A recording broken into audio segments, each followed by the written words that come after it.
भारत अभी भी दुनिया की सबसे तेज गति से बढ़ती अर्थव्यवस्था बना हुआ है। आज जारी किए गए आंकड़ों के मुताबिक मौजूदा वित्त वर्ष की पहली तिमाही में ग्रोथ रेट यानी जीडीपी 7.8% दर्ज किया गया है, जो पूरी दुनिया में सबसे ज्यादा है। कंपैरेटिव एनालिसिस करना शायद बहुत बुरा लगे बहुत सारी जगहों पर, लेकिन हकायक यही है। आप इकोनॉमी के अंदर डिप्राइव्ड रह के आप दुनिया की किसी ताकत के साथ मुकाबला या कॉम्पीट नहीं कर सकते।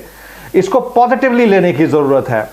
हमारे यहाँ एग्रीकल्चर का जो हाल है वो हम देख चुके हैं, इवन दो कि आपने उनको एक टैक्स फ्री इकोनॉमी सेक्टर रखा हुआ है। कि हमारे भारत के अंदर ही 5 ऐसे स्टेट हैं जो अकेला इकोनॉमिक और जीडीपी को के ग्रोथ को हमारे हिंदुस्तान के लिए पिलर बन करके दे देता है, पिलर बन के दे देता है। 5वें नंबर पर चेन्नई, इनकी जीडीपी है 79 बिलियन। चौथे नंबर पर बेंगलुरु, जिसका आईटी सेक्टर, मेडिकल, ये सारी चीजें बहुत फेमस है।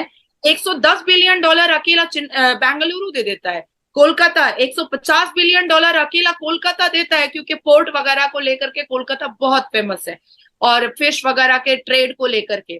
दिल्ली का जीडीपी 210 बिलियन, अकेला दिल्ली 210 बिलियन दे रहा है भारत को।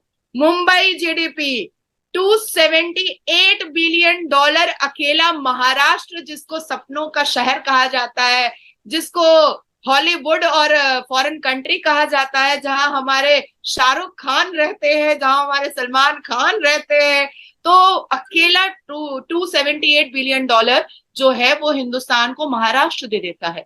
तो अब आप सोचो, गुजरात जो है उसको अगर हम काउंट कर लें इसमें, तो वो तो हब ही है, वो तो इकोनॉमिक को बढ़ाने का, बिजनेस करने का, पोर्ट का, वो तो हब ही है। आप पूरे गुजरात में आप भावनगर चले जाओगे, आप अहमदाबाद चले जाओगे, जहां स्मार्ट सिटी बन रही है, तो वो तो एक छोटा सा फॉरेन कंट्री बन चुका है गुजरात, क्योंकि काफी देश जो है वो वहां से मिलता भी है।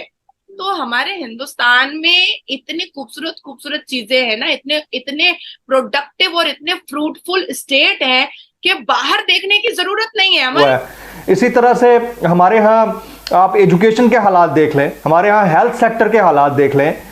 हमारे यहाँ लेजिस्लेशन सिर्फ अरबाब इख्तियार के लिए होती है, पर्सन स्पेसिफिक लेजिस्लेशन होती है। मुझे बता दें, पिछले 5 साल के अंदर, उसमें आप प्रीवियस गवर्नमेंट का दौर भी ले लें और ये वाला दौर भी ले लें, इन दोनों अदवार के अंदर आप मुझे बताएं कि कितनी लेजिस्लेशन एक आम आदमी के लिए हुई जिसका उनको फायदा हुआ।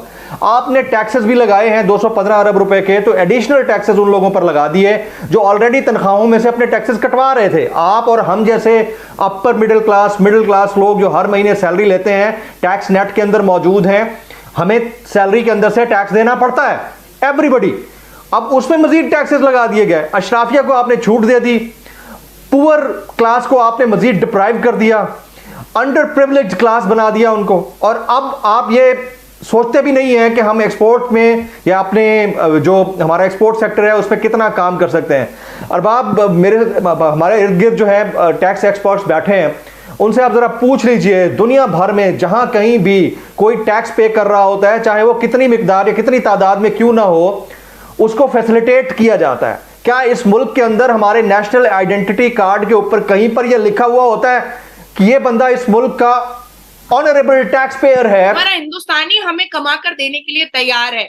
अभी आप देखो कि फाइनेंस मिनिस्टर निर्मला सीतारमण जी ने कितनी अच्छी बात कही है कि जितने भी बंदे लोन ले रहे हैं आप उनको जरूर दें, बैंक वालों को जरूर दें, रेट ऑफ इंटरेस्ट कम करें, लेकिन रिकवरी को आप ज्यादा फास्ट करें। ठीक है। अच्छा नाजिया जी, यहाँ पे एक चीज मैं और कहना चाहूंगा कि क्या सिर्फ ये इंडिया के प्राइम मिनिस्टर की वजह से ऐसा है? मैं ये सवाल मैं पाकिस्तान की पब्लिक से पूछता हूँ कि अगर इंडिया डेवलपमेंट की तरफ जा रहा है, इंडिया ग्रो कर रहा है, तो क्या ये सिर्फ इंडिया के प्राइम मिनिस्टर की वजह से है या इंडिया के लोगों की वजह से है या उनकी टीम की वजह से है? आप क्या कहना चाहेंगी? अभी एक सर्वे के मुताबिक, मतलब जो रिपोर्ट्स आई हैं, उसमें 80% जो इंडियंस हैं वो इंडिया के प्राइम मिनिस्टर, जो मौजूदा प्राइम मिनिस्टर है मोदी जी, उनको मोस्ट पॉपुलर लीडर कहते हैं, मतलब मोस्ट फेवरेट लीडर उन्होंने जो सा वो सिलेक्ट किया है। क्या कल मैं कोई न्यूज देख रहा था, 42 आईटी हार्डवेयर कंपनीज इंडिया में आएंगे, मतलब उन्होंने एमओयू साइन किए हैं कि अब हम यहाँ पर प्लांट लगाएंगे मैन्युफैक्चरिंग के। आईटी में और भी बहुत चीजें होती हैं लैपटॉप मोबाइल के अलावा, तो वो लैपटॉप मोबाइल से अलावा जो जैसे सर्वर बनते हैं, सर्किट बोर्ड, मदर बोर्ड वगैरह जो होते हैं, ट्रांजिस्टर्स बनते हैं, ठीक है, तो जो कनेक्टर्स होते हैं, ऐसी कंपनियां 42 कल आई हैं। तो ये ऐसी रोज इंडिया में कुछ ना कुछ हो रहा है, कुछ ना कुछ आ रहा है उनके पास। तो ये उनकी ग्रोथ को भी दिखा रहा है, तो एम्प्लॉयमेंट भी बढ़ रही है, तो वैसी बात है जीडीपी भी बढ़ेगी। ठीक है, प्रोडक्टिविटी बढ़ रही है। देखो कंपनी आती है, एफडीआई लेके आती है, एफडीआई लेके आती है, ठीक है, आपकी मार्केट में पैसा इंजेक्ट होता है, वो नौकरियां देती है, नौकरियों से वो उनको पैसे मिलते हैं। ठीक है, वो पैसे फिर टैक्स की सूरत में और स्पेंडिंग की सूरत में इकोनॉमी में गोल घूमते हैं, जिससे जीडीपी बढ़ती है, ग्रोथ बढ़ती है, टैक्सेशन बढ़ता है। तो ये इंडिया का जो इकोनॉमिक साइकिल है, ये बहुत तेजी से और प्लस अच्छे तरीके से चल रहा है।